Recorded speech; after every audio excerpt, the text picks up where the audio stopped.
जय महाराष्ट्र मित्रांनो, आजच्या ब्लॉगमध्ये तुमचं सर्वांचं स्वागत. तर मग काय, आज सकाळी ऑफिसला आलो हो. मी तर बसलेला होता, त्याची भेट घेतली आणि मटेरियल घेतलं आपण ऑफिसवरून. आपल्याला जे लागत होतं ते आज मिक्सरचं भांड्याचं हँडल लागत होतं. मग सरांनी हँडल दिलं आहे आपल्याला आणि आपण निघालो मग कस्टमरच्या घरी.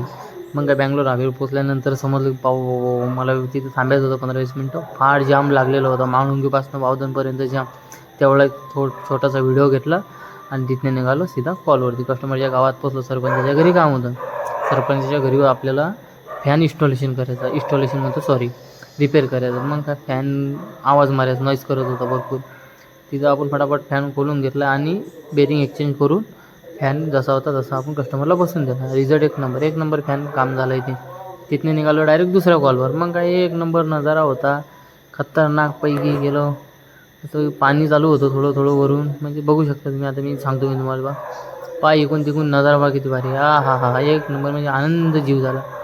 तिथनं निघालो डायरेक्ट दुसऱ्या कॉलवर पोचलो. बॅटरी चार्जिंग लावली, पीसीबी चेक केला आणि दुसऱ्या कॉलवर निघालो गिझर.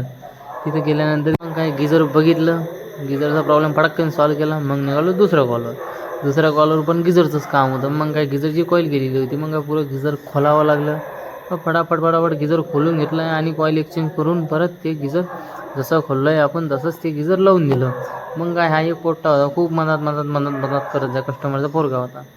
मग काय, आता त्याचे पाय म्हणजे मोबाईलच्या मधात पाय घाले बसले. मग मला लक्ष दिलं, मी म्हणलो बा थोडा बाजूनं बस, मोबाईल चालू आहे मला. मग नाही तर काय, तर मग जसं होतं तसं आपण गिझर लावून दिलं. 12 स्क्रू खोलून परत स्क्रू लावले आणि लास्टला आता तुम्हाला त्या गिझरचा रिझल्ट पण समजणार. आपण ते पण टाकलं. गिझरचं काम झाल्यानंतर दोन्ही ग्रीन आली आणि रेडवाली दोन्ही पण हिटिंग बघू शकता तुम्ही. अशा प्रकारे आज आपलं काम झालं आहे. मग काय, तेवढं झाल्यानंतर मग मी निघालो डायरेक्ट घरी. तुम्ही करा मला फॉलो, मी यारो गोली. जय महाराष्ट्र मित्रांनो.